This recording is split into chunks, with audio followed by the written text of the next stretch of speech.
Kita awali informasi pertama, pemirsa. Hujan deras sejak Minggu siang mengakibatkan puluhan rumah di Kabupaten Agam terendam banjir hingga kedalaman mencapai 2 meter. Sementara di Kabupaten Tanah Datar, luapan banjir yang menggenangi jalan membuat arus lalu lintas dari Bukit Tinggi menuju Padang dan sebaliknya macet panjang.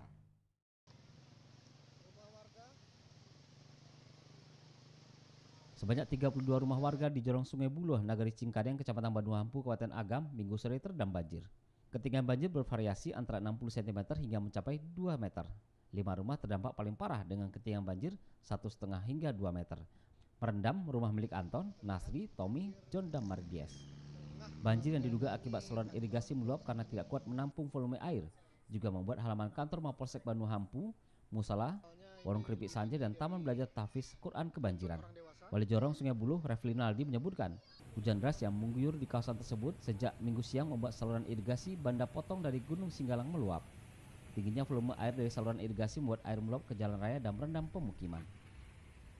Sementara luapan banjir terjadi di kawasan Pasar Kota Baru, Kabupaten Tanah Datar. Derasnya banjir yang mengenai jalan raya membuat arus lalu lintas dari Bukit Tinggi menuju Kota Padang macet panjang. Minggu malam ketinggian banjir sudah mulai surut. Petugas masih mendata jumlah kerugian.